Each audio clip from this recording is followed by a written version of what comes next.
बच्चों ये छोटा सा एक लेक्चर है जो 11.2 के लिए ही स्पेसिफिक इसमें पॉइंट कवर करा हुआ है। जो ध्यान रखना है आपको नोटबुक में प्रॉपर तरीके से लिख देना है। सबसे पहले इसमें क्या है, construction of a tangent to the circle. तो बच्चों पूछेंगे टेंजेंट क्या है, तो ऑलरेडी आपने सर्कल वाले चैप्टर में सीखा हुआ है, हम प्रॉपर फिर से एक बार समझ लेते हैं।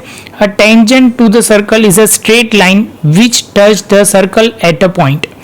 तो ये बाहर से एक पॉइंट है, वहां से एक लाइन ड्रॉ की है और वो पॉइंट ऑफ यहाँ पे बोलेंगे सर्कल के एक पॉइंट पे टच करेगा, तो पी क्यू टेंजेंट है और पी आर हमारी टेंजेंट है।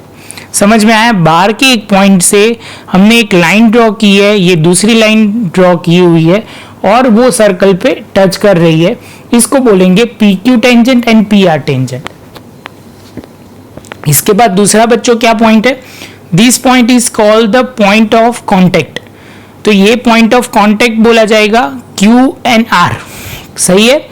The radius through the point of contact is perpendicular to the tangent.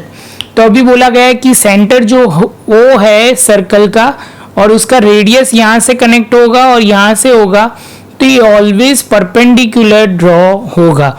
ये बच्चों आपको ध्यान में रखना है। सम नंबर 1 एंड 2 में आपको बहुत ही हेल्पफुल होगा, जिसमें क्या लिखा हुआ है कि पॉइंट ऑफ कांटेक्ट से रेडियस से कनेक्ट होगा, तो ये परपेंडिकुलर मतलब 90 डिग्री आपका हो जाएगा।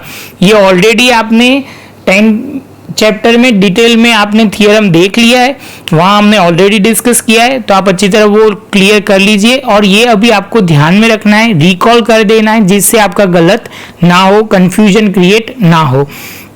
फिर से एक बार बोल देता हूं, सर्कल जो है रेडियस के साथ टेंजेंट जो कनेक्ट होगा पॉइंट ऑफ कांटेक्ट बोला जाएगा, जहां से वो कांटेक्ट में आएगा P Q and P R.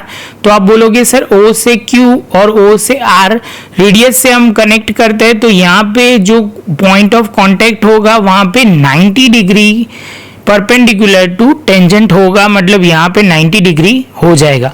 बस बच्चों आपको यही ध्यान में रखना है। एक छोटा सा लेक्चर लेकिन बहुत ही इंपॉर्टेंट चैप्टर जो आप पॉइंट है जो आपको ध्यान में रखना है।